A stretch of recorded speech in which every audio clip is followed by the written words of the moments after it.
Quem foi El Cid? Muitos o conhecem como o herói mais icônico da Espanha, mas por baixo da lenda descobrimos o verdadeiro El Cid da história. Rodrigo Dias de Vivar, um cavaleiro nascido em Castela em meados do século XI. Ele começou como o braço direito do rei Sancho de Castela, o maior general do rei, que conquistou vitória após vitória.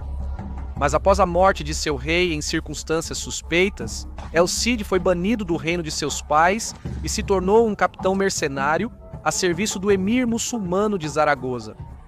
No entanto, El Cid eventualmente se tornaria um conquistador independente por mérito próprio.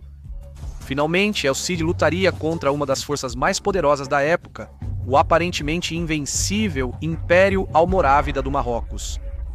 O que motivava o Cid? Ele era movido pelo saque ou pela conquista? Ele era um cavaleiro extremamente leal ao rei de seus pais? Ou ele era um cruzado inspirado pela cruz para enfrentar os almorávidas? Inegavelmente, a vida de El Cid foi uma das mais emocionantes e notáveis do período. Nascido de um cavaleiro de nobreza de nível médio, El Cid acabou sendo um dos homens mais poderosos de sua geração. Como isso aconteceu? Quem era o homem por trás do mito? El Cid, o campeador, Rodrigo Dias, o cavaleiro de Vivar? Neste documentário, vamos olhar para as fontes primárias para ir além das lendas e mergulhar na verdadeira história de El Cid. Vamos explorar tanto os cronistas cristãos quanto muçulmanos que testemunharam as ações do Cid e ver o que eles tinham a dizer sobre sua vida e época. Junte-se a nós hoje no História Real das Cruzadas para a vida de El Cid. Janeiro de 1097. El Cid está acampado com um pequeno exército em Birhen.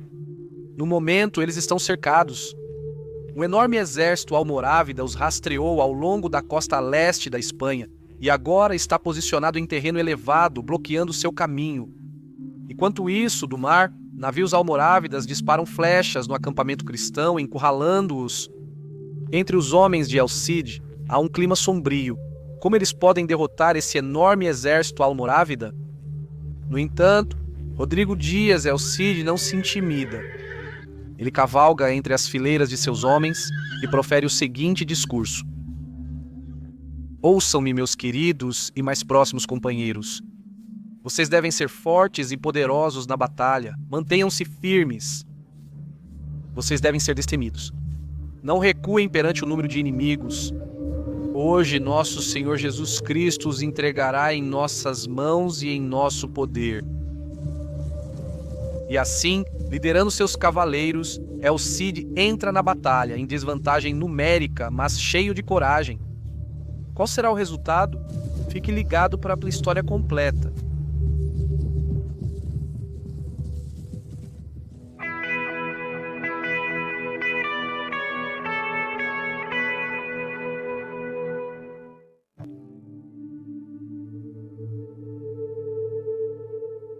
O fluxo dos anos é vasto e incessante. Se as ações deste mundo mutável não forem fixadas em forma escrita, sem dúvida serão consignadas ao esquecimento. Estamos, portanto, determinados a incorporar e estabelecer, à luz da palavra escrita, a descendência desse homem mais nobre e guerreiro, Rodrigo Dias, e as batalhas heroicamente lutadas por ele. Assim começa a história roderice, nossa fonte primária latina mais importante para a vida de Rodrigo Dias de Vivar, o homem conhecido na história como El Cid. Acredite que o autor pode ter sido de fato um dos seguidores de El Cid que vivenciou alguns dos momentos mais angustiantes na vida e carreira do Cid.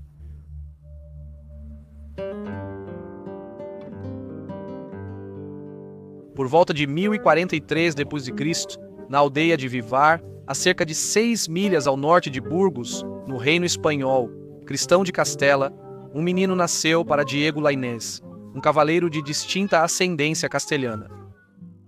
A mãe do bebê, cujo nome nos é desconhecido, era filha de Rodrigo Alvarez, também um homem de patente cavaleiresca para quem o menino foi nomeado.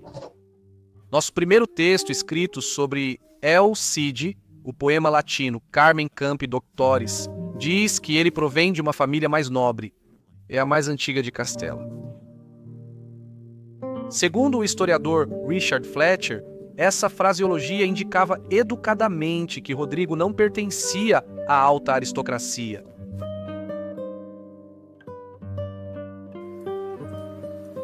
No entanto, Rodrigo Dias nasceu em uma orgulhosa família de guerreiros, cujos membros serviram e lutaram ao lado do conquistador rei Fernando I de León Castela. Foi um período de grandes transformações na Península Ibérica, atual Espanha e Portugal.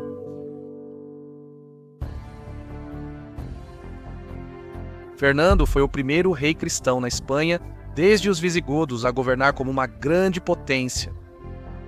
Antes, os governantes muçulmanos dominavam completamente a Espanha. De sua magnífica capital, Córdoba, os califas umayyad governaram a maior parte da Espanha e Portugal modernos, com os pequenos estados cristãos de León, Navarra, Aragão e Barcelona, se agarrando à vida na periferia norte. No entanto, em 1031, o Califado de Córdoba se desintegrou, dividindo-se em menores reinos mouros competidores, chamados taifas, os mais importantes dos quais estavam centrados em torno de Zaragoza, Toledo, Badajoz, Sevilha, Córdoba, Valência e Granada. Os reinos cristãos do norte agora intensificaram sua expansão, especialmente sob Fernando I, que, como governante da Galícia, Leão e Castela, emergiu como o rei mais poderoso da península. Em 1064, ele conquistou Coimbra dos muçulmanos, mas o mais importante, ele extraiu pagamentos de tributos dos ricos estados Taifa de Al-Andalus, o coração do sul muçulmano. Assim, o ouro de Zaragoza, Toledo, Badajoz e até mesmo Sevilha e Valência fluíram para os cofres de Fernando I e ele pôde recompensar bem seus guerreiros.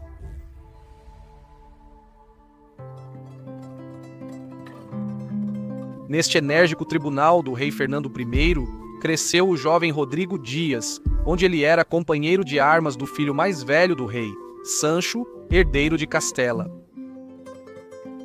O território fronteiriço de Castela estava na vanguarda da expansão cristã.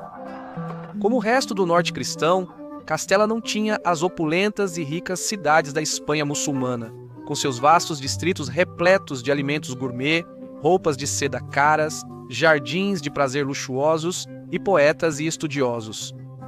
Mas Castela era uma região robusta e resistente, repleta de rebanhos de gado, mercados de aldeia e jovens cavaleiros procurando fazer fortuna. El Cid, mais do que qualquer outro homem, viria a epitomizar o guerreiro errante no encalço do destino. Foi na casa do príncipe Sancho de Castela que o adolescente Rodrigo I fez um nome para si mesmo. Aqui, Sancho o guardou com o cinturão de cavaleiro na cerimônia mais importante para um jovem guerreiro castelhano. Esse foi o ápice do treinamento que Sancho e Rodrigo iniciaram quando crianças, aprendendo a cuidar de cavalos de guerra, armas, armaduras e os fundamentos do combate. Sancho, Rodrigo e seus companheiros continuaram a aprimorar suas habilidades como cavaleiros, aprendendo a atacar, recuar e agrupar e agir em sincronia. Eles se tornaram irmãos de armas e uma equipe eficiente em batalha. Eles também estudaram direito, aprendendo a governar, julgar casos e gerenciar assuntos de Estado. Desde cedo, Rodrigo ganhou fama por sua proeza em batalha. Ouvimos falar dele derrotando em combate singular um cavaleiro navarro chamado Jimeno Garces, bem como um guerreiro muçulmano de Medina Kelly.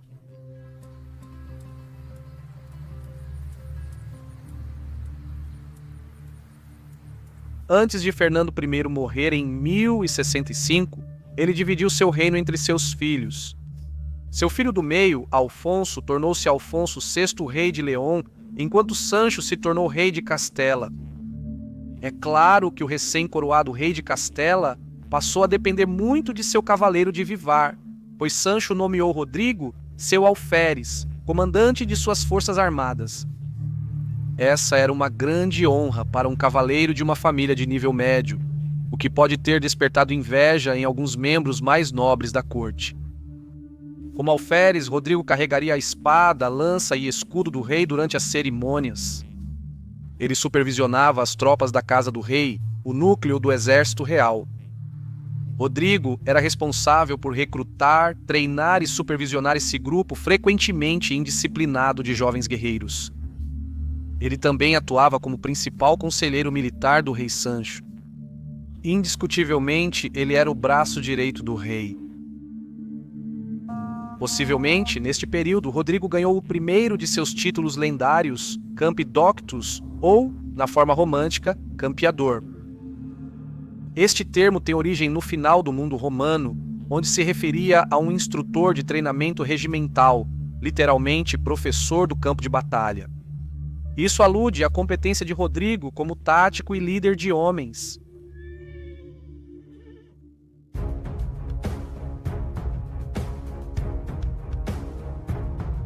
A tensão sempre fervilhava entre os reis irmãos, Sancho e Afonso VI, que ressentiam compartilhar o reino de seu pai.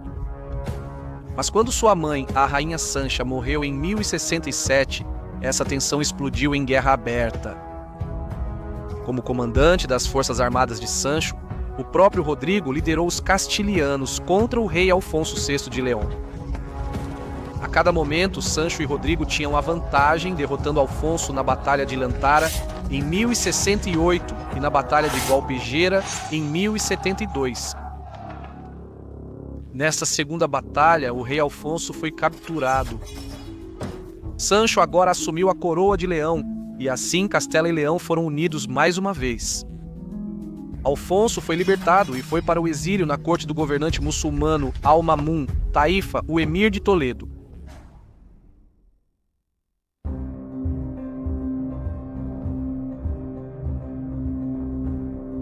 Porém, o triunfo de Sancho foi breve. Em outubro de 1072, Sancho e Rodrigo marcharam para o castelo leonês de Zamora, mantido pela irmã de Sancho, Urraca. A princesa Urraca apoiou Alfonso durante a Guerra Civil. Agora, Sancho queria garantir que Zamora não se tornasse um trampolim para uma futura rebelião liderada por seu irmão mais novo. O combate em Zamora foi feroz. A história roderice registra o cerco de Zamora. Quando o rei Sancho sitiou Zamora, aconteceu que Rodrigo Dias lutou sozinho contra 15 soldados inimigos. 7 deles estavam em cota de malha. Destes ele matou, 2 ele feriu e desmontou, e o restante ele pôs em fuga por seu coragem animada. No entanto, em meio à luta, o próprio rei Sancho foi esfaqueado até a morte. A maioria das fontes da época indica que Sancho caiu por traição, e acreditava-se amplamente que a princesa Urraca e Afonso VI estavam envolvidos.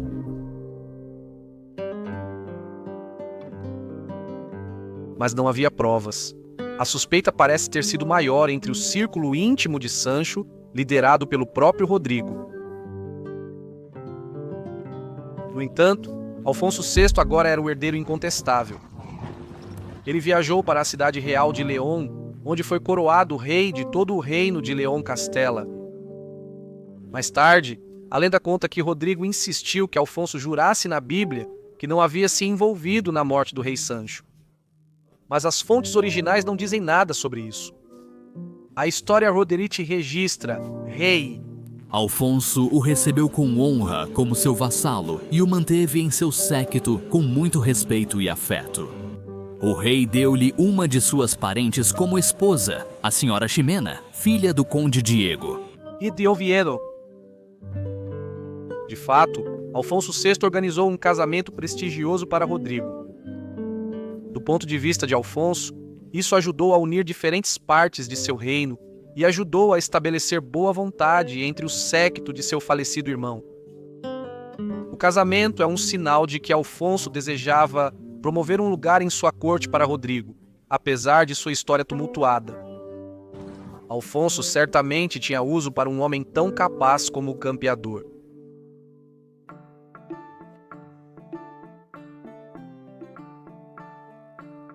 Rodrigo e Ximena se casaram no verão de 1067. A deles era uma parceria próxima que sobreviveria a muitos desafios. Logo, a jovem família cresceu. Ximena deu a Rodrigo um filho, Diego, e 2 filhas, Cristina e Maria.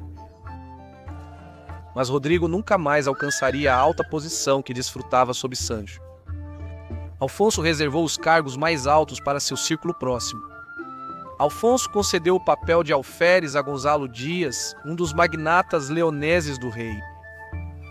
Enquanto Rodrigo mantinha sua posição na corte, a dela estava muito reduzida. E se pergunta se Alfonso guardava algum ressentimento pelo homem que o havia derrotado 2 vezes no campo de batalha durante os anos de guerra civil.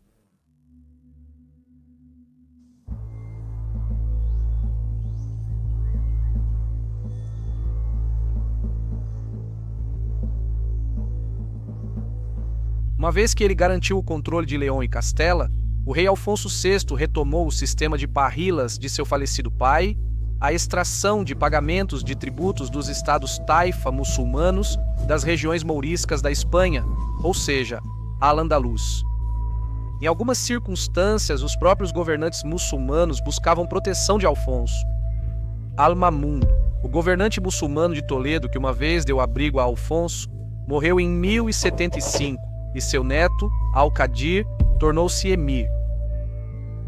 Mas Al-Qadir era um governante fraco e certas facções entre a nobreza muçulmana de Toledo planejaram sua morte.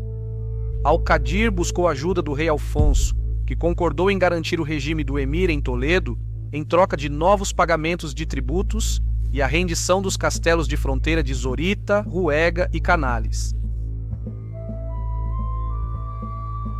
Al-Qadir concordou e Alfonso invadiu Toledo com seu exército, esmagando toda a resistência. Al-Qadir estava seguro em seu trono por enquanto. O fato de Al-Qadir dever seu poder aos cristãos não aumentou sua popularidade entre os mouros de Toledo. Afonso VI ocupou seus cavaleiros coletando tributos dos ricos estados muçulmanos, Taifa. Na época, as cidades mais ricas da Espanha estavam nas mãos dos mouros, e os emires mantinham cortes luxuosas. O emir de Badajoz, um homem de trato fácil que patrocinava poetas, tinha um riacho que passava por seu palácio. Durante os banquetes, iguarias flutuavam em pratos dourados da cozinha para o deleite dos convidados. O reino robusto e mais resistente de Alfonso não continha tais finuras, mas seu exército era o melhor da Espanha, e enquanto ele extraía tributo dos emires Taifa, ele fazia planos para eventualmente anexar suas cidades cintilantes. Em 1079, Alfonso enviou Rodrigo Dias em uma missão típica de coleta de tributos para Sevilha pelo emir Al-Mutamid. Aqui, Rodrigo descobriu que o vizinho e inimigo de Al-Mutamid, Abd Allah, emir de Granada, havia lançado um exército para invadir Sevilha.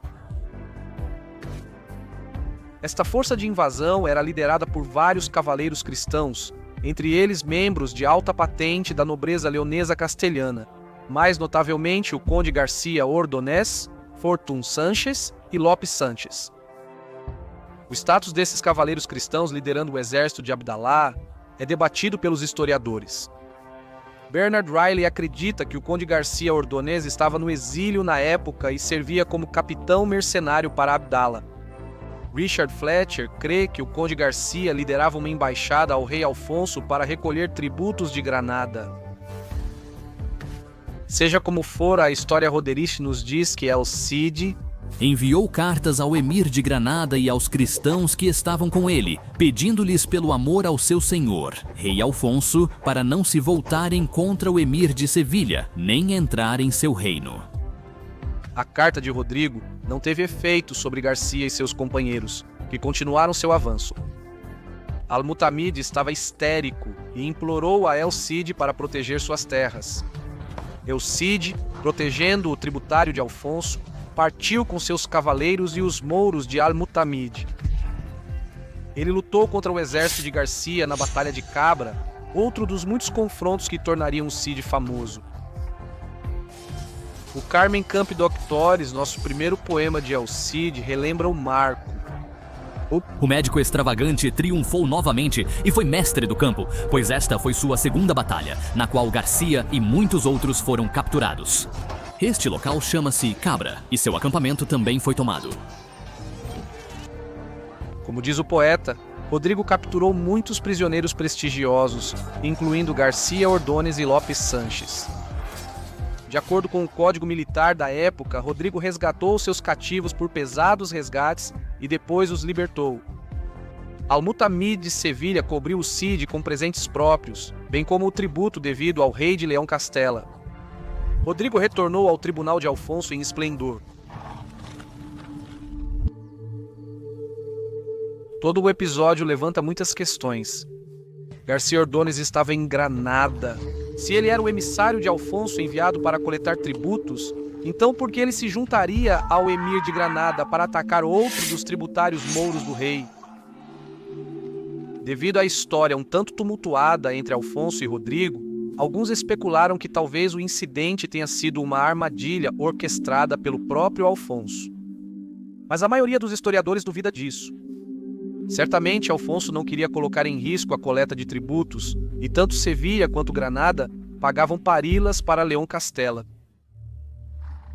Talvez toda a invasão tenha sido improvisada pelo Conde Garcia e seus companheiros. Comportamento imprudente e arriscado não era incomum entre os cavaleiros do século XI. E, quando apresentados com a oportunidade de saquear Sevilha pelo emir de Granada, Garcia e seus companheiros talvez pensaram que lucrariam agora e lidariam com as consequências depois. Ou como Bernard Riley sugere, talvez Garcia fosse realmente um mercenário no exílio e estava simplesmente a serviço do emir de Sevilha. Certamente a história roderice deixa claro que o Cid sentia que estava protegendo os interesses do rei Alfonso. Talvez nunca tenhamos todas as respostas sobre a Batalha de Cabra. A vitória de Rodrigo, no entanto, lhe rendeu inimigos poderosos. Independentemente de seu status em 1079 até 1080, Garcia Ordóñez havia recebido o título de conde pelo rei Alfonso e ganhou um lugar no Conselho Real. O cronista muçulmano Ibn Bassan nos conta que Garcia era apelidado de Boca Torta, que poderia se referir tanto a uma propensão para intriga quanto a um traço físico. O cunhado de Garcia, Fortun Sanches, também era um nobre poderoso, e embora ele mesmo não tenha sido capturado em Cabra, seu irmão, Lopes Sanches, havia sido. Na corte do rei, Rodrigo agora enfrentava uma facção inimiga motivada e bem conectada. Logo, os inimigos de Rodrigo teriam uma boa razão para condená-lo diante do rei. No verão de 1081, um grupo de invasores mouros do Emirado de Toledo entrou no território castelhano, devastou o castelo de Gormas no rio Duero e levou muito saque. Não há possibilidade de que esses invasores tenham sido enviados pelo emir de Toledo, Al-Qadir, que era totalmente dependente das boas graças de Alfonso VI. Talvez fossem apenas um bando de mouros bandidos. Também é possível que esses mouros tenham sido enviados por um senhor muçulmano de Toledo, agindo em rebelião contra Al-Qadir. O fraco Al-Qadir muitas vezes se mostrou incapaz de controlar seus poderosos súditos. Rodrigo, que estava guardando o território na época, reagiu rapidamente. A história roderice nos conta... Depois que Rodrigo retornou com honra, como mencionado, para Castela, o rei Alfonso imediatamente ordenou que ele fosse a uma terra dos sarracenos que estava em rebelião para devastar com seu exército e ampliar e pacificar seu reino. No entanto, Rodrigo estava doente em Castela naquele momento. Enquanto isso, os sarracenos invadiram e atacaram um castelo chamado Gormas, onde apreenderam um grande butim. Quando isso chegou aos ouvidos de Rodrigo, ele foi consumido por uma grande raiva.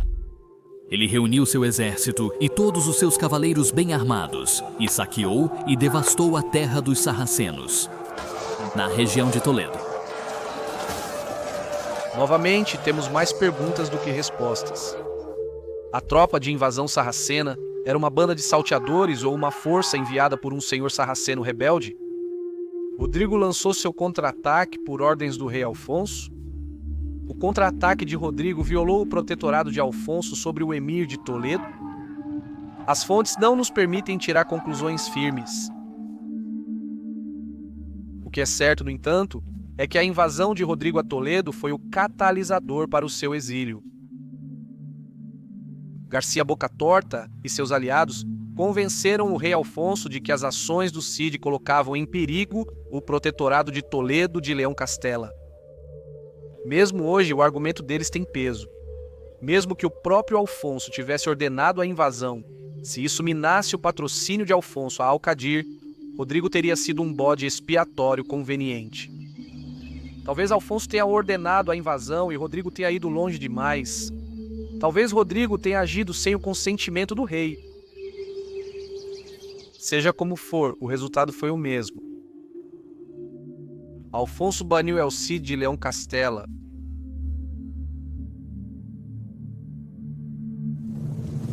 Então Rodrigo, deixando seus amigos tristes para trás, partiu de Castela. Assim lamenta a história. Sem dúvida, o exílio de Cid foi um evento traumático para sua família e associados. Não temos certeza se Rodrigo levou sua esposa e filhos com ele. Há alguns indícios de que ele os deixou aos cuidados do abade de Cardênia, nas terras ancestrais de Ximena, na Galícia. Isso não era incomum para nobres exilados deixarem suas mulheres e filhos na segurança e conforto de uma casa monástica, especialmente considerando a incerteza do que estava por vir para Rodrigo. É notável que um grupo substancial de homens seguiu El Cid no exílio. Muitos desses homens provavelmente eram antigos companheiros de guerra de Rodrigo, cavaleiros castelhanos que lutaram ao seu lado sob o reinado do rei Sancho. Outros seriam companheiros mais recentes, possivelmente até mouros. Este era o círculo íntimo do Cid, sua própria banda de guerra pessoal, homens que haviam jurado lealdade a ele, que o admiravam como líder e sentiam confiança de que ele entregaria vitória e espólios. O fato de esses homens estarem dispostos a seguir Rodrigo na incerteza do exílio diz muito.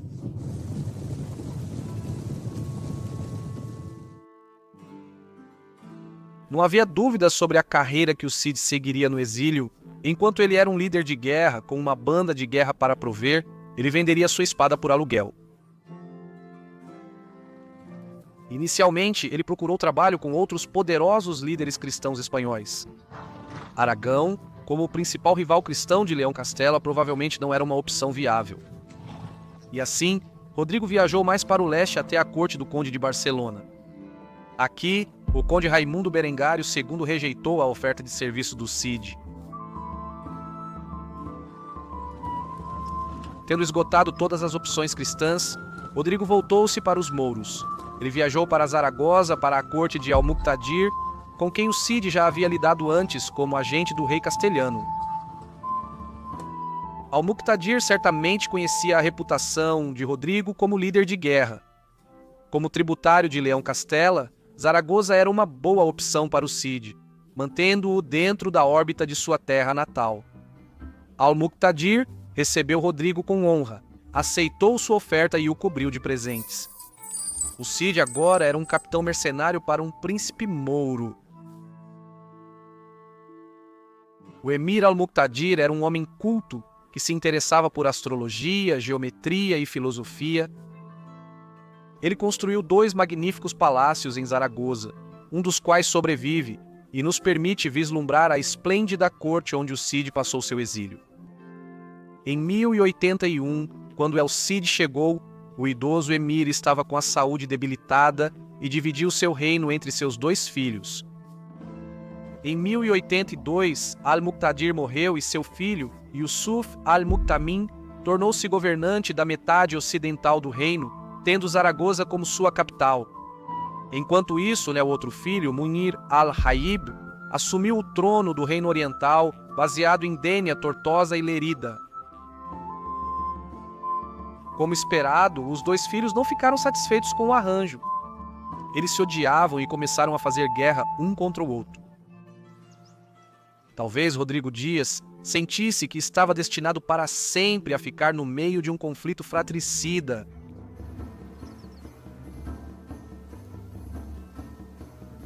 Al-Muqtamin, o novo emir de Zaragoza, foi rápido em renovar o acordo de seu pai com Rodrigo Dias. Ele colocou o Cid no comando de seu exército e o encarregou de destruir seu irmão Al-Haib. Enquanto isso, Al-Raib recrutou seu próprio aliado cristão. Berengar Ramon, segundo conde de Barcelona, que tinha seus olhos em Zaragoza, uniu forças com o emir Al-Raib de Dânia.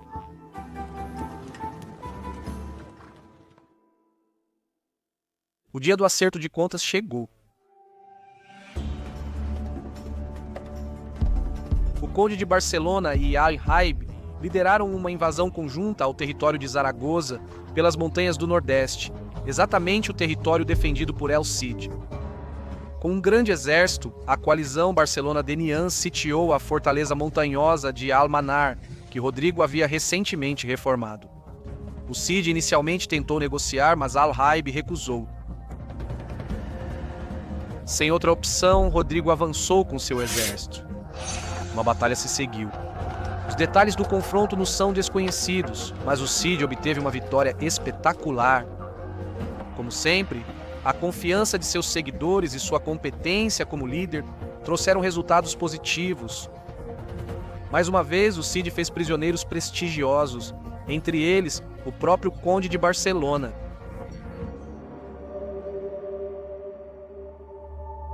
Berengar Ramon II foi bem tratado enquanto estava em cativeiro e foi rapidamente resgatado, mas estava furioso e humilhado pela vitória do Cid.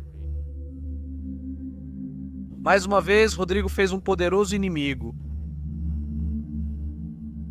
Al-Mutamin de Zaragoza ofereceu um banquete suntuoso em homenagem ao Cid. O Cid tornou-se o braço direito de Al-Mutamin. Pelas duras campanhas nas montanhas do Nordeste, os cavaleiros de Rodrigo foram agraciados com prata e ouro. Mais uma vez, a competência de Rodrigo Dias tornou-o indispensável para um rei. Entretanto, as coisas logo mudariam drasticamente de novo. Um novo jogador estava prestes a entrar em cena: os Almorávidas, uma poderosa dinastia berbere que governava grande parte do norte da África. Em breve, os Almorávidas abalariam as próprias fundações do Reino de Leão Castela, e o rei Afonso VI chamaria seu antigo vassalo, El Cid, para ajudar.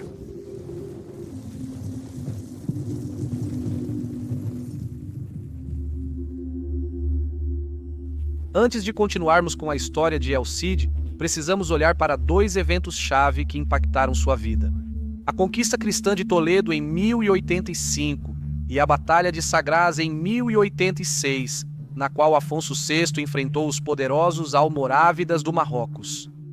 Tudo isso preparará o cenário para os eventos mais importantes e climáticos da vida de El Cid. Acompanhe o desenrolar da história. No reinado de Afonso VI de Leão e Castela, a Espanha cristã sofreu crescentes influências além dos Pirineus.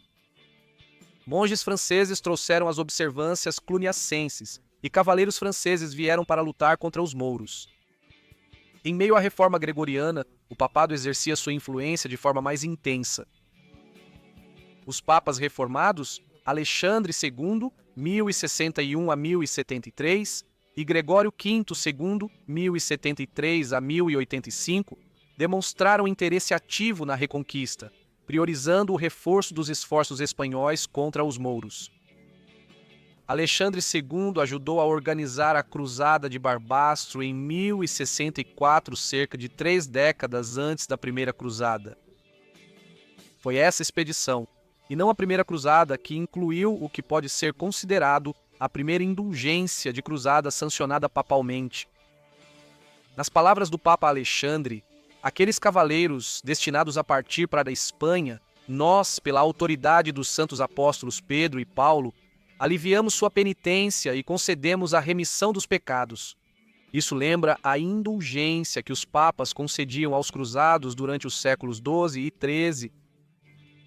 Historiadores ainda debatem o assunto, mas Barbastro pode ter sido a verdadeira primeira cruzada, embora tenha sido apenas um episódio na evolução contínua de conceitos religiosos e militares que moldaram o movimento da cruzada nos séculos vindouros. Afonso VI de Leão e Castela, chamado pelo Papa Gregório VI, primeiro de glorioso rei da Espanha, superou seus irmãos e herdou todo o domínio de seu pai, Fernando I. Como seu pai, Alfonso lucrou com o tributo pago pelos estados muçulmanos de Taif de Sevilha, Granada, Badajoz, Toledo e Zaragoza. O pai de Alfonso expandiu muito o poder de Leão Castilla, preparando-o para anexar os 50 mil quilômetros quadrados do Transduero. O objetivo final de Alfonso era impulsionar ainda mais a reconquista. Toledo, antes a cidade real dos visigodos, era um antigo anseio do norte cristão. A carta de Alfonso ao Papa Gregório VII revela sua determinação em trazer Toledo sob seu poder, descrevendo seus planos de instalar um arcebispo na cidade. Até 1075, a taifa de Toledo era governada por Al-Mamun, um patrono de poetas e estudiosos, e um aliado de Alfonso VI. Al-Mamun expandiu seu domínio para incluir Valência e Córdoba, mas após sua morte, o neto de Al-Mamun, Al-Qadir, perdeu Valência para a rebelião, enquanto Al-Mutamid, emir de Sevilha, tomou Córdoba. Em 1078, um golpe em Toledo fez com que Al-Qadir fugisse para a corte de Alfonso, onde ele implorou ao monarca cristão para restaurá-lo ao poder. Alfonso aproveitou o momento. Marchando com suas tropas para o sul, ele assumiu o controle direto das fortalezas ao redor de Toledo. No trono de Toledo, ele colocou Al-Qadir, que por sua vez pagou um tributo massivo a Leão Castilla. No verão de 1083, Alfonso liderou uma campanha profunda na taifa de Sevilha, como punição pela falha do emir Al-Mutamid em pagar o tributo anual. Alfonso marchou com seu exército em Al-Andalus, devastando o campo com uma força avassaladora. Em Tarifa, o monarca cristão alcançou a ponta sul da península, onde ele montou seu garanhão na arrebentação, gritando: "Este é o verdadeiro fim da Espanha, e eu pisei nele." Tudo isso simbolizava o domínio de Alfonso sobre a Ibéria e intimidava as outras taifas a não interferirem em seu plano de conquistar Toledo. Nesse momento, o governo de Al-Qadir em Toledo se tornou insustentável. Muitos toledanos o viam como um fantoche fraco dos cristãos odiados, e algumas facções começaram a tramar ativamente seu derrube. Novamente, Al-Qadir apelou a Alfonso, agora suplicando que sitiasse Toledo diretamente para que pudesse se render honrosamente. No verão de 1084, Alfonso iniciou um cerco formal à cidade. Alfonso concedeu a Al-Qadir tempo para solicitar ajuda das outras taifas muçulmanas, o que, como esperado, não resultou em nada. Em 6 de maio de 1085, Toledo se rendeu. Isso marcou um avanço monumental na reconquista cristã, pois desde a conquista árabe inicial, nenhum rei cristão havia reinado em Toledo. Alfonso cavalgava triunfante pela cidade. Alfonso ofereceu condições favoráveis aos muçulmanos que decidiram ficar, o direito de adorar livremente, manter suas posses e até mesmo sua principal mesquita. O rei concedeu termos generosos aos judeus locais. Apesar de tudo, havia pouca dúvida de que os cristãos ficariam com a grande mesquita, que foi uma igreja na era visigótica. Na partida do rei, o arcebispo Bernard transformou a grande mesquita em uma catedral. Alfonso manteve o trabalho do arcebispo e a mesquita permaneceu como a principal catedral de Toledo. Comentaristas destacam o tratamento justo de Alfonso aos muçulmanos de Toledo, mas os futuros reis cruzados da Espanha, como Alfonso, o Batalhador, ou James, o Conquistador, também concedem termos generosos aos mouros conquistados. Alfonso VI conseguiu ocupar não apenas Toledo, mas uma ampla região no Vale do Tejo, de Talavera no oeste a Guadalajara no leste. Al-Qadir foi recompensado por sua lealdade. Alfonso o instalou como governante de Valência. Enquanto isso, os demais governantes taifa estavam alarmados. Eles se habituaram ao sistema estável, porém humilhante, de pagamentos de tributos aos cristãos. A queda de Toledo prenunciou o destino das terras mouriscas conforme o poder do rei leonês crescia. Al-Mutamid de Sevilha enviou uma embaixada aos almorávidas do norte da África pedindo auxílio. A cristianização de Toledo provocaria uma reação dos almorávidas. A captura de Toledo seria o principal objetivo militar ibérico dos almorávidas nos anos seguintes. Em 1085, Afonso VI, rei de Leão e Castela, estava no auge de seu poder. Com Toledo em sua posse, seu reino alcançava o coração da Espanha e estava pronto para se expandir ainda mais nas partes controladas pelos muçulmanos da península, conhecida como Al-Andalus. Os emires das Taifas, estados-cidade muçulmanos do sul da Espanha, reconheceram que não podiam contrariar o poder de Afonso e pediram ajuda aos almorávidas do norte da África. Então, quem eram os almorávidas?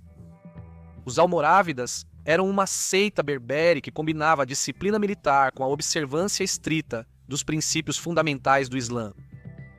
O líder deles era uma figura severa e enigmática, Yusuf ibn Tashfin. Diferente dos emires muçulmanos cultos e luxuosos da Espanha, Yusuf era um guerreiro rústico do deserto. A disciplina pessoal de Yusuf inspirou grande lealdade em seus seguidores. Sob seu comando, os almorávidas conquistaram o Marrocos e o oeste da Argélia, dominando grande parte do norte da África. Yusuf e seus homens rejeitaram a riqueza e o luxo que acreditavam ter corrompido as cidades muçulmanas da época e insistiram em vestimentas simples. Eles se cobriam até os olhos como um sinal de que estavam separados, o que lhes rendeu o apelido de Os Velados. Yusuf considerava os emires Taifa da Espanha como ineficazes e negligentes em suas obrigações como muçulmanos, e ainda assim, os emires espanhóis estavam dispostos a arriscar serem conquistados pelos almorávidas, ao invés de ver toda a Península Ibérica cair nas mãos dos cristãos. Al-Mutamid, emir de Sevilha, escreveu que preferiria pastorear camelos para os almorávidas do que cuidar de porcos para Afonso VI. Yusuf ibn Tashfin respondeu favoravelmente ao apelo dos estados Taifa da Espanha. Ele não tinha interesse em salvar os emires Taifa, mas estava ansioso para estender seu poder para a Península Ibérica para o bem maior do Islã.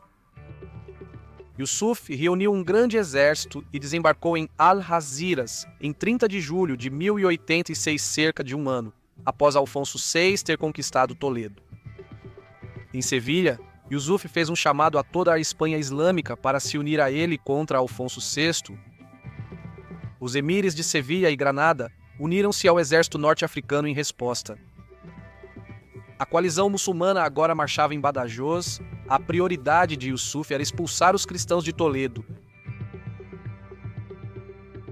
Enquanto isso, Afonso VI sitiava Zaragoza, a mais setentrional das grandes cidades muçulmanas Taifa. Quando recebeu notícias da invasão almorávida, Afonso abandonou o cerco e reuniu suas forças. Ele pediu ajuda a Sancho I, rei de Aragão, que enviou tropas aragonesas. No começo do outono, os cristãos rumaram ao sul para contra-atacar o avanço almorávida. Em 23 de outubro de 1086, os exércitos cristão e muçulmano se enfrentaram na Batalha de Segarajas, a nordeste de Barajos. O exército de Afonso continha cerca de 2.500 homens, sendo aproximadamente 750 cavaleiros pesados, 750 cavaleiros leves menos experientes e 1.000 soldados a pé. A coalizão muçulmana superava as forças cristãs em cerca de 3-1, mas Afonso VI confiava na sua poderosa cavalaria pesada para romper as formações inimigas e obter uma vitória rápida. No início, as forças cristãs dizimaram a vanguarda muçulmana com várias cargas de cavalaria. Yusuf posicionou as forças dos emires espanhóis na linha de frente, mantendo seus almorávidas na reserva. Enfim, Yusuf lançou seus homens em uma formação compacta ao som dos tambores de guerra. A cavalaria cristã, desgastada por lutar o dia todo, começou a ser pressionada para trás. Afonso agora via que as tropas muçulmanas estavam invadindo seu acampamento e todo o seu exército estava em perigo de ser envolvido pelo inimigo numericamente superior. Assim, o rei Afonso ordenou uma retirada que resultou em uma marcha de combate ao anoitecer, enquanto as forças cristãs se retiravam. Durante a batalha, Afonso foi ferido na panturrilha, deixando uma cicatriz óssea que seria encontrada por pesquisadores séculos depois. o exército cristão recuou para Coria, a 125 quilômetros ao nordeste, e em seguida para Toledo, onde Alfonso preparou a cidade para um eventual cerco. E ainda assim, apesar deste triunfo, Yusuf não conseguiu conquistar Toledo, nem qualquer território cristão. Alfonso VI ainda estava em uma posição forte e organizou uma defesa sólida de Toledo. Os almorávidas também sofreram muitas baixas, e Yusuf não parece ter tido o número suficiente para contemplar um ataque a Toledo. Em vez disso, ele se retirou rapidamente para o norte da África. Depois da vitória muçulmana em Sagraz, os emires Taifa, encorajados, recusaram-se a pagar tributos a Alfonso. Enquanto isso, Alfonso começou a fortalecer suas próprias defesas. Apelou à França por ajuda o Duque de Borgonha e Raymond.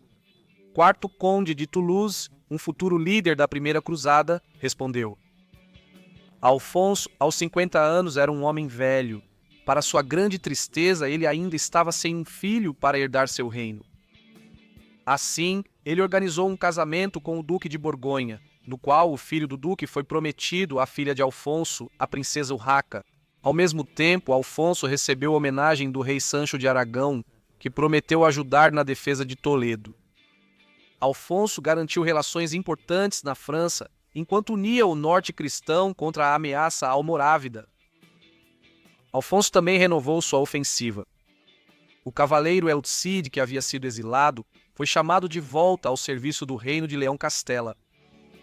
Alfonso autorizou o Cid a ocupar o que ele pudesse tirar das guerras no leste. El Cid logo consolidou seu poder na região de Valência. Outras forças cristãs adentraram consideravelmente a Andaluzia. Os emires espanhóis, alarmados, pediram novamente ajuda aos almorávidas. Yusuf ibn Tashfin retornou a Al-Andalus em junho de 1089, mas encontrou os emires Taifa relutantes em unir forças com ele. Ao saber que Alfonso VI reunia um exército, Yusuf voltou novamente ao Marrocos. O comandante almorávida estava determinado a submeter totalmente os estados Taifa da Espanha ao seu poder. Os emires Taifa mostraram-se aliados volúveis, interessados apenas em jogar os almorávidas e Alfonso VI um contra o outro. Em todo o Al-Andalus, juristas muçulmanos incitaram a rebelião em prol dos almorávidas. O poeta Al-Sumaysir escreveu uma crítica mordaz aos emires Taifa. Revoltar-se contra você é um dever, pois você faz causa comum com os cristãos. Retirar a lealdade a você não é um crime, pois vocês mesmos retiraram sua lealdade ao profeta. Em 1090, Yusuf retornou para Al-Andalus. Ele rapidamente depôs os emires de Granada e Málaga, enviando os presos para o Marrocos. Os almorávidas conquistaram Córdoba em março de 1091. Em seguida, Yusuf capturou Sevilha e enviou o emir Al-Mutamid, que havia pedido sua ajuda em primeiro lugar para o Marrocos, onde foi preso pelo resto de sua vida. Os almorávidas finalmente invadiram a costa sudeste da península, apoderando-se de Almeria, Múrcia, Denia e Rativa. Yusuf agora governava um império que se estendia pelo Estreito de Gibraltar. Praticamente toda a Espanha muçulmana estava sob seu controle, com apenas as taifas de Valência e Zaragoza resistindo. Os almorávidas mudaram completamente a estratégia na Península Ibérica.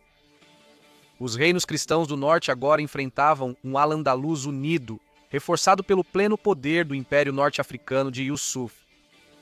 Acabaram os dias em que o reino de Leão Castela podia dominar os Emirados Taifa. As linhas de batalha estavam claramente traçadas entre o norte cristão e os almorávidas no sul. A dominação da Espanha estava incerta, e os reinos cristãos enfrentavam sua maior ameaça desde Almanzor.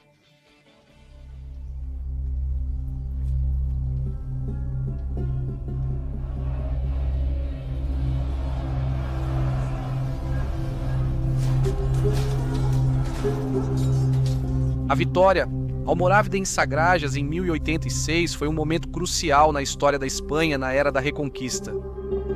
O rei Alfonso VI não estava mais lidando com uma variedade de pequenos estados muçulmanos militarmente fracos no sul e leste. Agora, o Império Almorávida, com seus enormes exércitos norte-africanos, estava pronto para dominar vastas regiões da Península Ibérica. Afonso VI sofreu uma derrota, mas seu reino permaneceu intacto. Os almorávidas não haviam tomado nenhum território substancial dele. Mas o rei sabia que os almorávidas queriam Toledo, e a chegada de outra força invasora poderia sobrecarregar a fronteira de Toledo.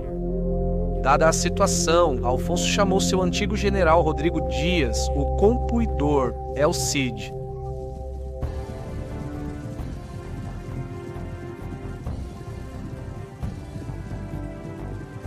Em Toledo, em dezembro de 1086, o Cid apareceu diante do rei Afonso, proclamando que ele, como sempre, era o leal servo do rei.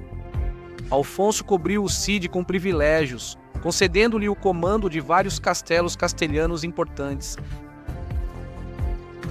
Mas, mais importante, Afonso concedeu a Rodrigo outro privilégio. A história explica melhor. Além disso, o rei Afonso concedeu-lhe esta concessão e privilégio em seu reino, pelo qual todas as terras ou castelos que ele próprio pudesse adquirir dos sarracenos, na terra dos sarracenos, seriam absolutamente dele em plena propriedade, não apenas dele, mas também de seus filhos e filhas e todos os seus descendentes. A concessão de Afonso do direito de conquista a El Cid não é surpreendente, dado o crescente poder dos almorávidas. Afonso precisava proteger sua fronteira de uma futura invasão almorávida. Que proteção melhor do que mandar o Cid fazer o que ele faz de melhor, vencer batalhas e conquistar territórios? Em 21 de julho de 1087, Afonso VI realizou corte na capital castelhana, Burgos, com seus cavaleiros, El Cid e o novo arcebispo de Toledo, Bernard de Sahagún, um monge cluniaque de alto caráter. Aqui, Afonso concedeu cartas patentes para todos os novos assentamentos cristãos no Vale do Tejo, próximo a Toledo. Então, os almorávidas invadiram mais uma vez em março de 1089, com a intenção de garantir Múrcia, o território costeiro do Mediterrâneo, entre Granada e Valência. Isso alarmou Al-Qadir, emir de Valência, que apelou para El Cid por ajuda.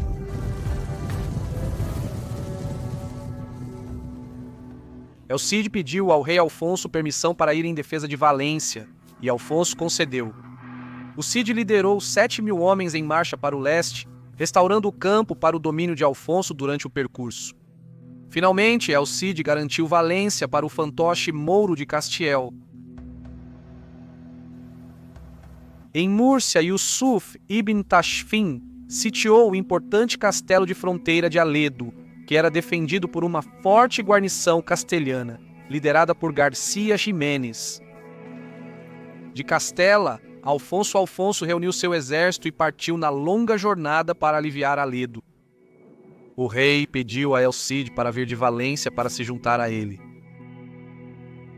O Cid obedeceu, dirigindo rapidamente pelas montanhas para atender seu rei. No entanto, antes que o encontro pudesse acontecer, os almorávidas recuaram. Aproveitando cada chance para difamar o Cid, seus inimigos na corte de Afonso insistiram que o campeador não compareceu quando convocado. O fato de Afonso estar disposto a entreter tais acusações é bastante impressionante. Rodrigo defendeu sua reputação, citando seus anos de serviço leal. No entanto, Afonso novamente baniu Rodrigo. O rei até mesmo prendeu brevemente a esposa do Cid e seus filhos antes de permitir que eles se reunissem com Rodrigo.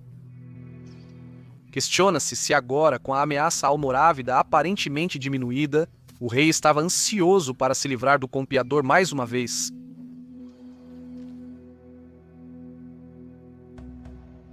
Sérgio estava arrasado, porém decidido a trilhar seu próprio rumo em 1090. Ele partiu para o leste com seus homens. Ele saqueou as terras de seu antigo inimigo, o emir Al-Haib de Denia, e extraiu tributo de Al-Qadir, emir de Valência, a poucos quilômetros ao sul da atual Castelão. El Cid estabeleceu-se na fortaleza de Buriana. O Cid, agora na companhia de seus homens mais leais, detinha os primórdios do que seria seu próprio principado. Isso não significava que Rodrigo se sentia para sempre separado do monarca de seus pais. O Cid nunca renunciou sua lealdade a Alfonso e, em alguns aspectos, sempre se consideraria súdito do rei. Como eventos futuros mostrariam, Alfonso II sempre consideraria o Cid, até certo ponto, como seu próprio homem, mesmo que o relacionamento deles fosse frequentemente estressado ao limite por rivalidades passadas, ciúmes da corte e falhas humanas. Então, em junho de 1090, Yusuf ibn Tashfin, pela terceira vez, cruzou da África para a Espanha com seu exército e desembarcou em Algeciras. Desta vez, ele trouxe mais de seus próprios guerreiros almorávidas, aqueles em quem mais confiava. Imediatamente, Yusuf sitiou Toledo, mas a cidade era defendida pelo próprio Alfonso VI. Quando os aragoneses chegaram sob o comando de seu rei Sancho para ajudar os castelhanos, os almorávidas recuaram. Toledo foi preservada. Yusuf agora decidiu consolidar seu poder na Espanha muçulmana, apoderando-se de todos os reinos taifa muçulmanos na península e governando-os diretamente. Os governantes almorávidas consideravam os reis taifa traidores por não resistirem de fato a Alfonso VI. Yusuf liderou seu exército para os estados taifa, um após o outro, capturando seus governantes e instalando suas próprias tropas nas capitais. Em setembro, ele prendeu Abd Allah e tomou Granada. Ele tomou Málaga e Almeria. Córdoba caiu para os almorávidas em março, e em setembro de 1091, Sevilha estava sob a autoridade de Yusuf ibn Tashfin. Dos territórios governados pelos muçulmanos na Espanha, apenas Badajoz, Zaragoza e Valência permaneceram independentes dos almorávidas. Yusuf sabia que Valência era crucial. Valência não era realmente controlada por Al-Qadir, mas por El Cid. Depois de tomar Valência, Yusuf poderia facilmente apoderar-se de Zaragoza e do pequeno reino cristão de Aragão, e então expulsar o rei Afonso VI de volta para a extremidade noroeste da Península Ibérica, onde Pelaio e os outros primeiros oponentes cristãos dos mouros haviam sido confinados. Afonso VI observou esses eventos com preocupação. Mais uma vez o rei recorreu a Rodrigo. Desta vez, a rainha Constança, a esposa do rei, enviou cartas para El Cid pedindo sua ajuda. Novamente, Rodrigo atendeu ao chamado. Cid uniu-se ao exército de Alfonso em Martos, enquanto este tentava expulsar os almorávidas de Granada. Esta seria a última vez que Alfonso e El Cid fariam campanha juntos. A campanha foi infrutífera, pois os almorávidas recusaram-se a batalhar. O exército cristão recuou. Alfonso negou-se a suspender o exílio do Cid. Em particular, o rei estava irritado que Rodrigo estava coletando tributos de Valência, que por tradição pertencia a Leão Castela. No Natal de 1091, o rei castelhano estava de volta em Toledo, enquanto El Cid retornou para o L.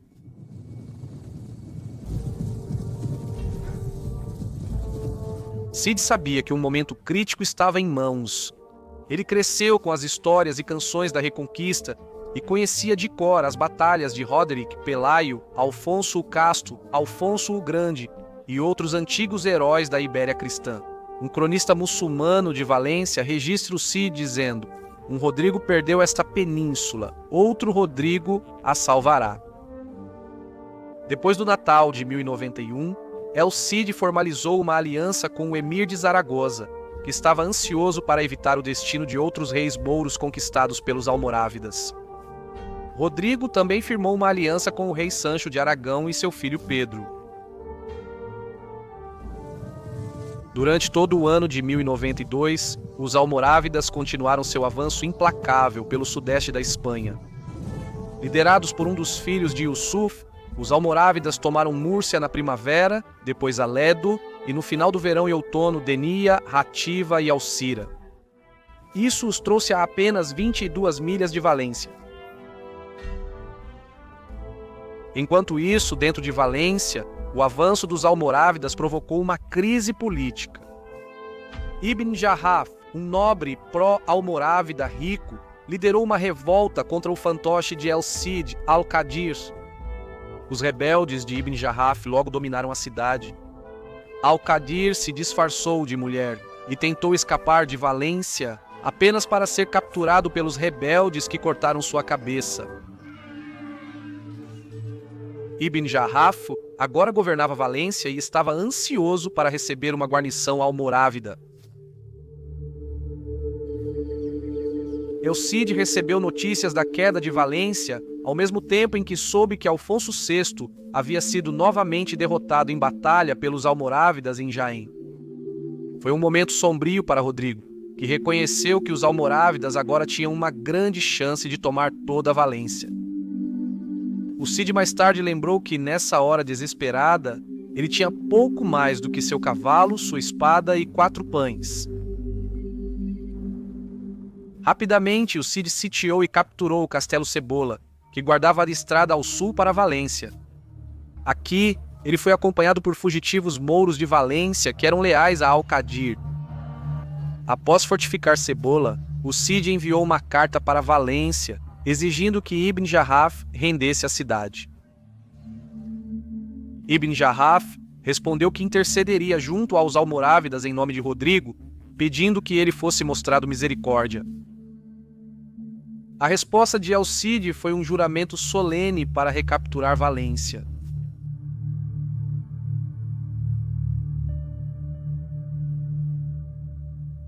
O cerco de Valência por El-Cid começou em julho de 1093. Seu exército era pequeno e não possuía navios para um bloqueio naval. A estratégia de Rodrigo era cortar os suprimentos, devastando o território ao redor de suas bases em Cebola, no norte, e Benicadel, que ele havia recentemente capturado no sul. Muitos dos castelos locais eram governados por capitães mouros nomeados pelo próprio El-Cid, que permaneceram leais a ele. Cid poupou muitas terras agrícolas locais visando manter a lealdade dos camponeses. Isso funcionou, e os homens de Rodrigo permaneceram bem abastecidos. Enquanto isso, os almorávidas estavam distraídos no oeste de Al-Andalus, ocupados subjugando o poderoso emirado de Badajoz. Parece que Yusuf subestimou a ameaça de Rodrigo à Valência. Em 1094, a situação em Valência era desesperadora. A fome devastou a população. Em maio, Ibn Jarrah desesperou-se por qualquer alívio de um exército almorávida e enviou um mensageiro para El-Cid anunciando sua rendição.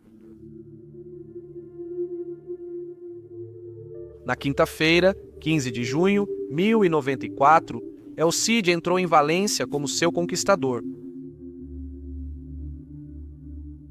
Com seus cavaleiros, ele invadiu o palácio e o tornou sua residência.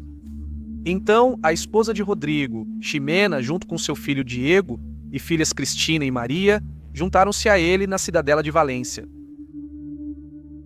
Um poeta posterior descreveu em detalhes vívidos a cena em que o Cid e sua esposa e filhos subiram a alta torre da cidadela, olhando para o mar e as belas terras agrícolas na paisagem circundante.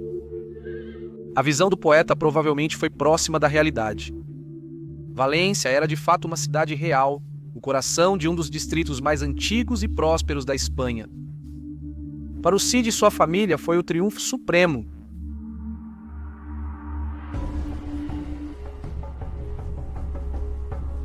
Yusuf ibn Tashfin recebeu a notícia da queda de Valência com horror. Claramente, o grande governante almorávida subestimou o Cid. Imediatamente, Yusuf encarregou seu sobrinho, Muhammad ibn Tashfin, de reunir uma grande força de tropas mouras do Marrocos e Al-Andalus. As ordens de Muhammad eram marchar sobre Valência, conquistá-la e retornar com Rodrigo Dias acorrentado.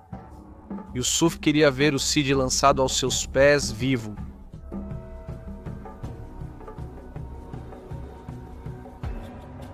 Rodrigo Dias não tinha ilusões sobre a sua situação.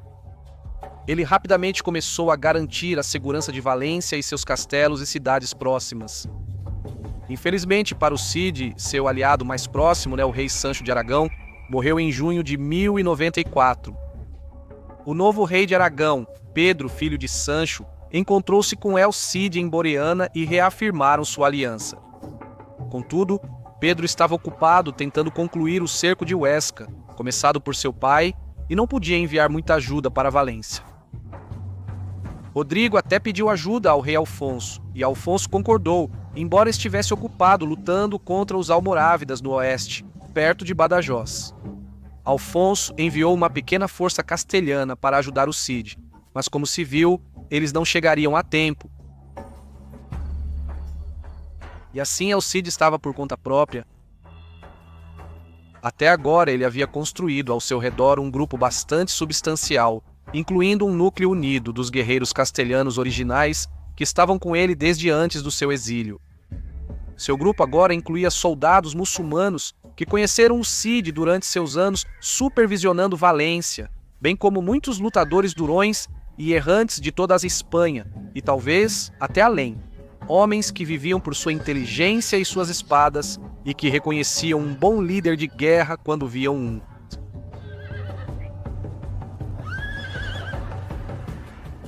Relatórios continuavam chegando em Valência sobre o notavelmente grande exército almorávida que se aproximava. Os almorávidas, que possuíam vastas terras no norte da África e quase toda a Espanha muçulmana, podiam formar os maiores exércitos da região. A pequena força heterogênea do Cid era vastamente superada em número pelo exército que se aproximava sob o comando de Muhammad ibn Tashfin, embora a proporção exata seja desconhecida. Muhammad estava confiante de que o arrogante senhor da guerra local, Rodrigo Dias, não poderia oferecer resistência efetiva. O clima estava tenso em Valência. Desconfiado dos mouros locais, Rodrigo expulsou muitos homens em idade de combate. Seus homens confiscaram armas e ferramentas de ferro. No final de outubro, o exército almorávida estava disposto diante das muralhas de Valência em uma planície chamada Cuarte. Essa força enorme deve ter sido uma visão sóbria para os homens do Cid, olhando de cima das muralhas de Valência. Posteriormente, poetas retrataram a esposa e as filhas do Cid aterrorizadas pelos tambores almorávidas. O autor da história Rotarik relata a cena com uma vivacidade que indica que ele pode ter sido uma testemunha ocular. O exército almorávida cercou Valência por 10 dias e noites.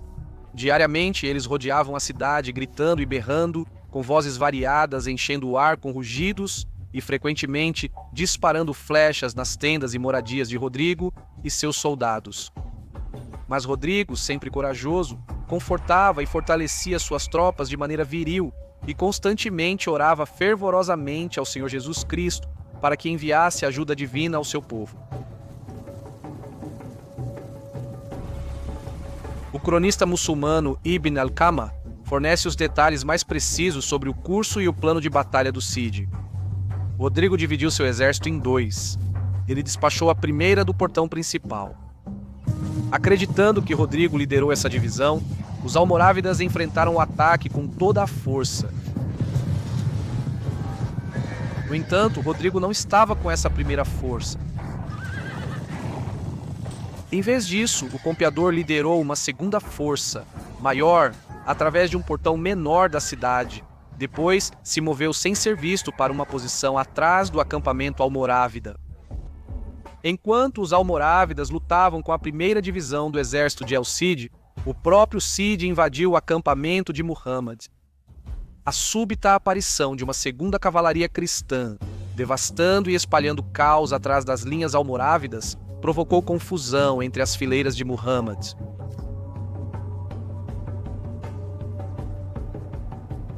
Isso possibilitou que os cristãos ganhassem vantagem, enquanto o próprio Cid liderava uma carga devastadora que rompeu a retaguarda do exército de Muhammad.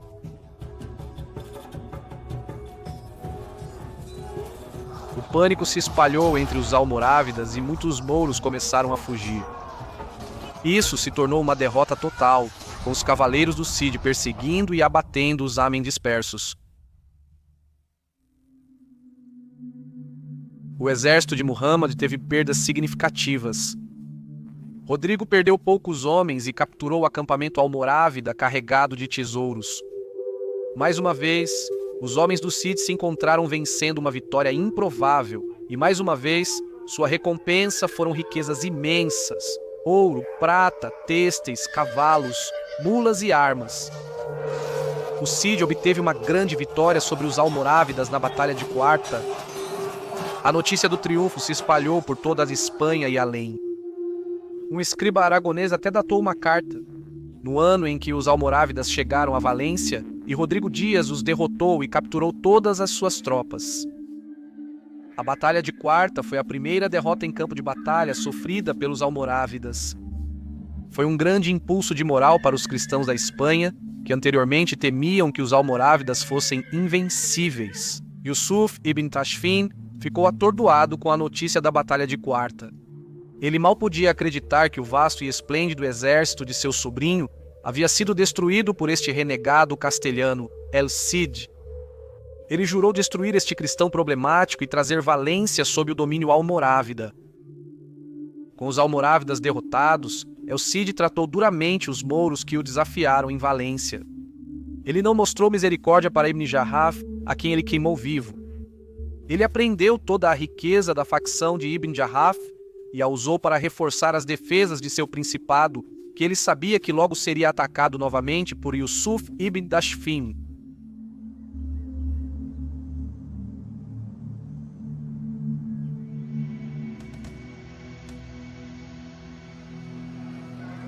A vitória de El Cid sobre os almorávidas na Batalha de Quarta garantiu a sobrevivência de seu recém-estabelecido Principado de Valência.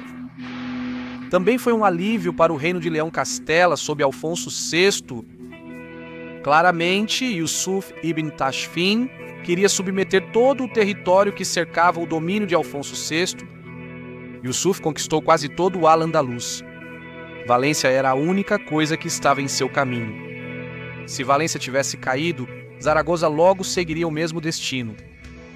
Assim, o reino de Aragão teria sido ameaçado. Nesse ponto, Leão Castela poderia ter sido cercado. No entanto, a posição de El Cid era precária. Seus territórios eram pequenos e existiam no coração da Espanha muçulmana.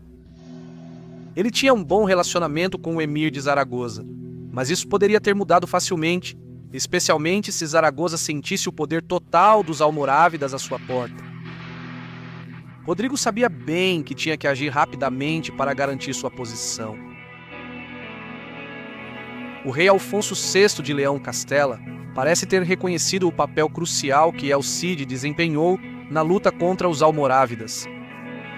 Após Cuarte, o filho e herdeiro do Cid, Diego, viajou para Castela para servir no exército do rei Alfonso. Nessa época, Diego era um jovem forte que se beneficiou do treinamento militar paterno. Sem dúvida, a posição de Diego na corte de Alfonso representava uma oportunidade prestigiosa para um jovem da elite guerreira. O fato de o filho de El Cid agora servir ao rei Alfonso indica relações melhoradas entre Rodrigo e seu antigo mestre.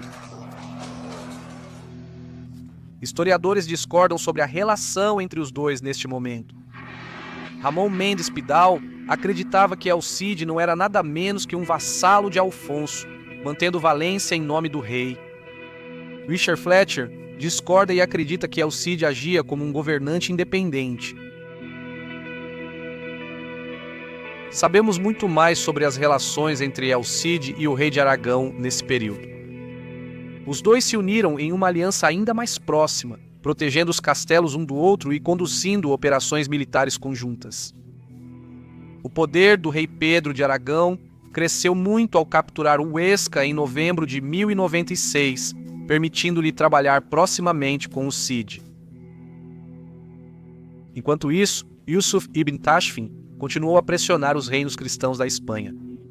Ele mesmo fez campanha contra o rei Alfonso VI enquanto enviava seu sobrinho, o general Muhammad ibn Tashfin, para liderar outro exército contra El Cid e tomar Valência.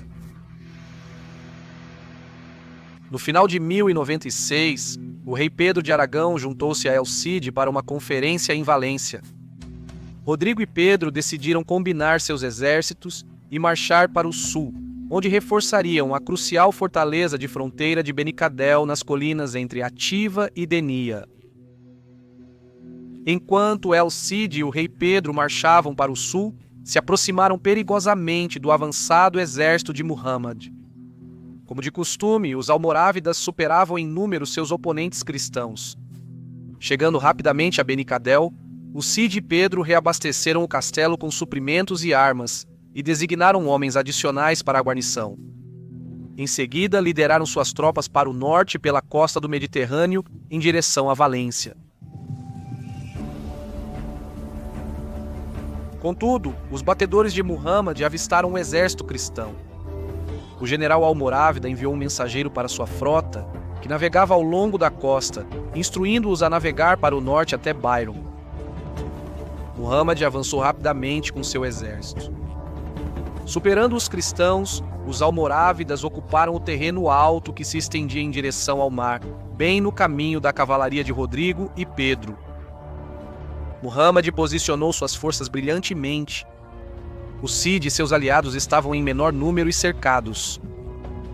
As flechas dos navios almorávidas alcançavam os cristãos na costa, enquanto os cavaleiros almorávidas ameaçavam atacar na direção oposta. O medo se espalhou entre as tropas cristãs, mas El Cid cavalgou em suas linhas, encorajando-os a lutar com bravura. Era janeiro de 1097.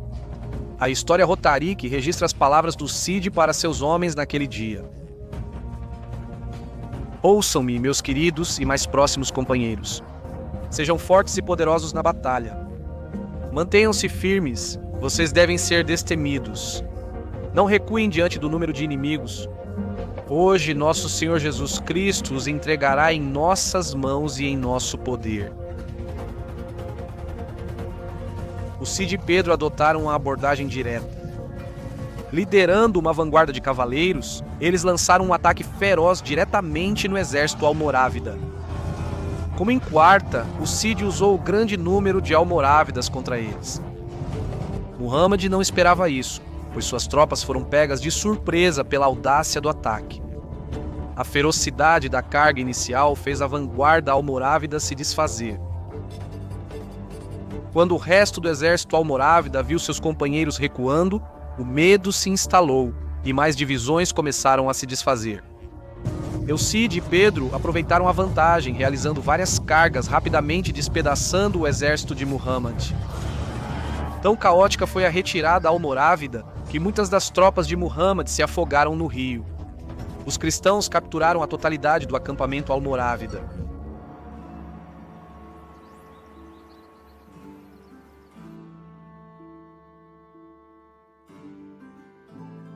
Mais uma vez, El Cid havia ganhado uma vitória espetacular. Há pouca dúvida de que a coragem pessoal do Cid foi um fator crucial para inspirar seus homens e seus aliados. Muhammad tinha a vantagem dos números, mas os homens do Cid acreditavam nele, e agora os aragoneses também passaram a acreditar nele. Os cavaleiros do Cid eram endurecidos e testados em batalha. A Batalha de Byron foi o triunfo coroado no que foi, para muitos deles, uma vida inteira de luta ao lado de Rodrigo Dias. Possivelmente, a conduta do Cid durante esta batalha foi uma inspiração para um jovem notável presente na ocasião, o irmão mais novo do rei Pedro, príncipe Alfonso, que um dia seria Alfonso, o batalhador, o célebre rei guerreiro de Aragão. Parece que o jovem príncipe aprendeu uma coisa ou duas naquele dia enquanto lutava ao lado de Rodrigo Dias, o campeador El Cid. El Cid e o rei Pedro marcharam juntos para Valência, estribo a estribo, seus homens carregados de saques e, como a história roderice nos conta, glorificando a Deus com total devoção pela vitória que ele lhes havia dado. O triunfo de Byron foi ofuscado em agosto, quando más notícias chegaram a Valência. O rei Alfonso VI de Leão Castela foi derrotado pelos almorávidas na Batalha de Consuegra. Um dos homens mortos durante esta batalha foi Diego, único filho de Rodrigo e Ximena. Foi um momento devastador para o Cid e sua família. O historiador Richard Fletcher questiona se o Cid mostra sinais de se tornar mais implacável e impiedoso ao lidar com seus inimigos após a perda de seu filho. Tendo derrotado 2 invasões almorávidas, Rodrigo agora levou a luta ao inimigo. Reunindo seu exército, o Cid marchou contra o governador almorávida de Ativa, expulsando-o de Merviedro na costa e perseguindo-o até Almenara. O Cid sitiou e capturou Almenara no outono de 1097. Depois se dedicou a conquistar a própria Merviedro. Merviedro é um castelo crucial, a fortaleza natural mais forte na costa do Levante espanhol. Durante a Segunda Guerra Púnica, uma força romana resistiu a Aníbal a partir deste castelo. Seu nome remete a paredes antigas. A posição de Merviedro em uma saliência alta e traiçoeira tornava-a invulnerável ao ataque. Assim, o Cid teve que cercar o castelo. Os defensores mouros apelaram para Yusuf bin Tashfin. Por algum motivo, Yusuf não enviou ajuda. Talvez ele estivesse relutante em ver outro de seus poderosos exércitos destruído por El Cid. As forças de El Cid bloquearam todas as entradas e saídas do castelo e, finalmente, os defensores concordaram em se render. Rodrigo concedeu-lhes 30 dias para evacuar a fortaleza, e muitos partiram durante esse tempo. No entanto, quando El Cid tomou posse do castelo em junho de 1098, aqueles que resistiram, El Cid reuniu e enviou acorrentados para Valência. Rodrigo agradeceu a Deus. Com a conquista de Merviedro, seu principado ganhou uma posição defensiva crítica. Ele construiu uma igreja lá em Almenara. Para El Cid, 1098 foi um ano para atender às preocupações religiosas dentro de seu principado. Em suas cartas do período, ele se intitula Príncipe de Valência e se descreve lutando nas batalhas de Deus. Ele converteu a grande mesquita de Valência em uma catedral dedicada a Santa Maria Virgem, mãe do Redentor. Ele também colaborou com o rei Alfonso e o arcebispo Bernard de Toledo para garantir um arcebispo para Valência. Bernard recomendou Jerome de Périgord, um monge francês que já havia servido em Toledo. Rodrigo recebeu Jerome em 1098 e colaborou de perto com ele na doação e restauração da Igreja Valenciana. Rodrigo mostrou-se ansioso para se alinhar com o papado e suas últimas reformas. De acordo com isso, Jerome viajou para a Itália para ser consagrado bispo pelo Papa Urbano, segundo o Papa que lançou a Primeira Cruzada. É notável que, na época em que El Cid estava restabelecendo a Igreja Latina em Valência, em 1098 o exército da Primeira Cruzada conquistava vitórias na Síria, recapturando a antiga diocese cristã de Antioquia. Durante esse período, quando o Cid estava emitindo cartas e fundando igrejas, temos uma visão de seu círculo íntimo. Homens importantes serviam de testemunhas, e suas identidades nos alcançam como uma lista nominal.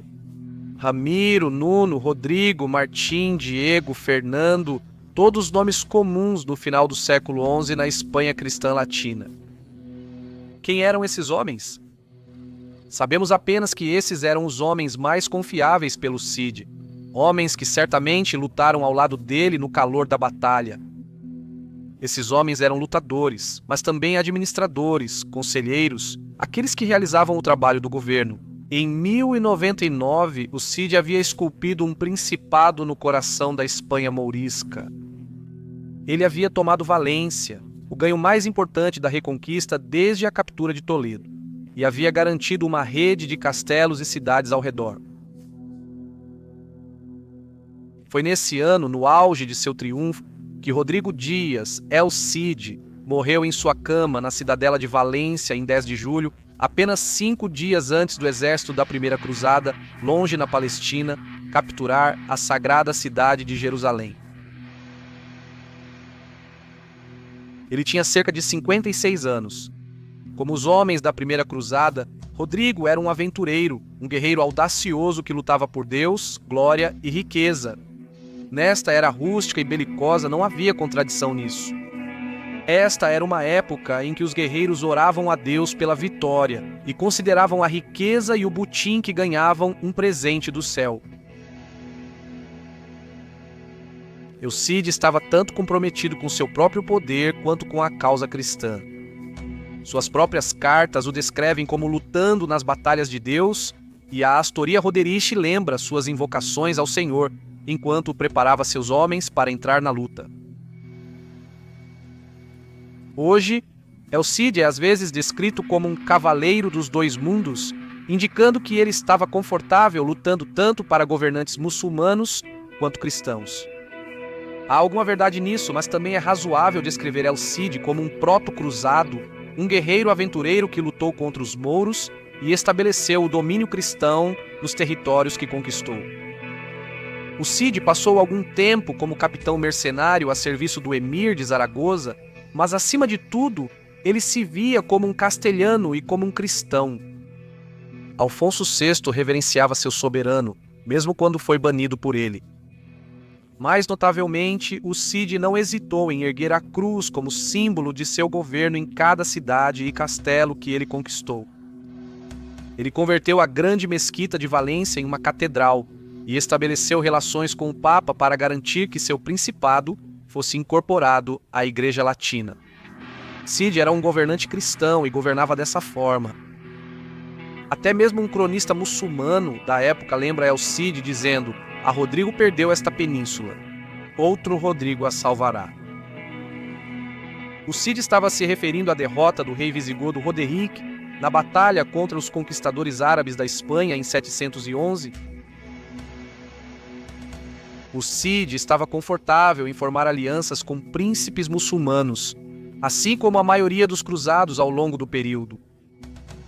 Depois que Al-Qadir foi assassinado em Valência, o Cid acolheu os seguidores mouros desse emir em seu grupo, e parece bastante provável que o séquito de Rodrigo incluísse pelo menos alguns guerreiros mouros. Cronistas do período relatam a morte do Cid como um evento importante. O cronista muçulmano Ibn Bassam, que testemunhou grande parte da carreira posterior do Cid, detestava o homem, e ainda assim o elogiou assim. Este homem, o flagelo de seu tempo por seu apetite por glória, pela firmeza prudente de seu caráter e por sua bravura heróica, foi um dos milagres de Alá. O autor cristão da História Roderice escreveu: "Enquanto ele viveu neste mundo, sempre obteve um nobre triunfo sobre seus inimigos. Nunca foi derrotado por ninguém." Em Poitou, um analista registrou para o ano de 1099, na Espanha, em Valência, o conde Rodrigo morreu. Isso entristeceu os cristãos e alegrou seus inimigos pagãos.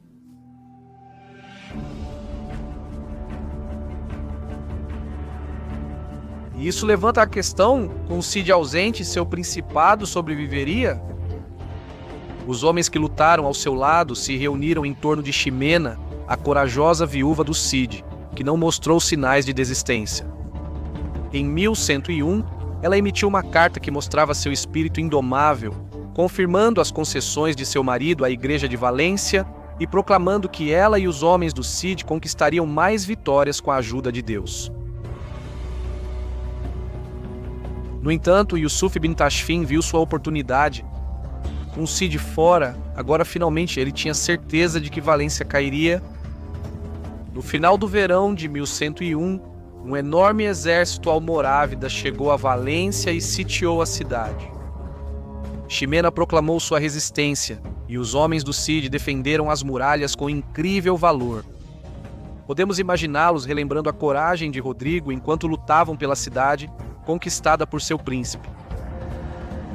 Naquele inverno, Ximena enviou o arcebispo Jerome com cavaleiros para se infiltrar nas linhas almorávidas e buscar ajuda do rei Afonso VI. Quando o arcebispo chegou em Castela, o rei Alfonso o recebeu e decidiu ajudar. Reunindo seu exército, Alfonso partiu para Valência no início de 1102. Conforme o rei cristão se aproximava, os almorávidas suspenderam o cerco e retornaram ao seu território. Ximena, ladeada pelos homens de seu marido, saiu para cumprimentar honrosamente o rei, a quem seu marido permaneceu leal, mesmo quando foi mais difícil.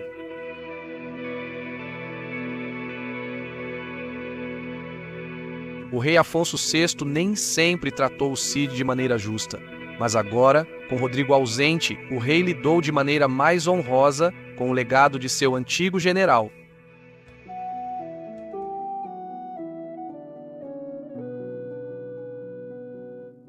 Afonso mostrou grande respeito a Ximena e aos homens do Cid, oferecendo-lhes total assistência. Ximena ofereceu sem hesitação ao rei o legado de seu marido, Valência, e tudo o que havia conquistado em seus arredores. Afonso considerou cuidadosamente a situação, mas decidiu evacuar Valência. A cidade estava muito distante dos territórios cristãos da Espanha e muito vulnerável ao ataque dos almorávidas. De fato, Afonso sentiu que sem Rodrigo, Valência não poderia ser mantida. Talvez ele estivesse certo. Ele informou Ximena de sua decisão e ela aceitou como a palavra de seu rei. Afonso ordenou que os restos mortais do Cid fossem devolvidos com todas as honras à terra de seus pais. Ximena supervisionou a conservação do legado do marido. Ao longo de abril de 1102 foram feitos preparativos para a partida. O espólio de guerra, armas, móveis domésticos e têxteis foram embalados juntamente com os tesouros sagrados da catedral e os cartórios e documentos legais, todos para serem preservados para um dia, quando, como todos os castelhanos acreditavam, Valência seria retomada pelos cristãos. Mais importante, Ximena e os cavaleiros do Cid prepararam o corpo de Rodrigo para a longa jornada até o oeste. Então, escoltada pelo rei Afonso e seu exército, Ximena, suas filhas e os homens do Cid deixaram Valência, retornando mais uma vez à terra dos castelos, Castela, onde Rodrigo havia nascido. Ao partir, Afonso queimou Valência até o chão, determinado a não deixar nada que pudesse ser útil aos mouros. Quando os almorávidas assumiram o controle da cidade arruinada, o corpo do Cid já estava de volta em Castela, descansando finalmente em casa.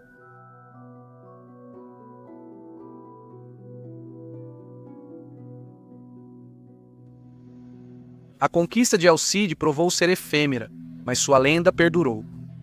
Em vida, ele era visto como um herói quase sobre-humano, mas após sua morte, seu legado só cresceu. No século XII, ele foi idealizado não apenas na Espanha, mas em toda a cristandade latina como o cavaleiro perfeito.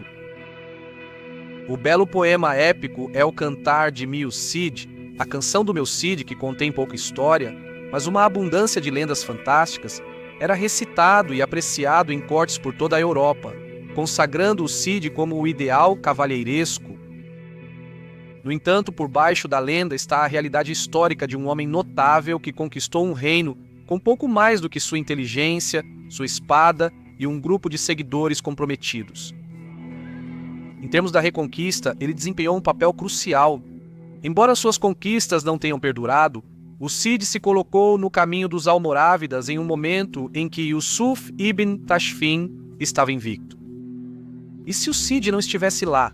E se Valência tivesse sido imediatamente absorvida pelo Império Almorávida, Leão Castela seria o próximo. Cid pode ter sido o homem certo no momento certo, triunfando apenas o suficiente para mudar a história.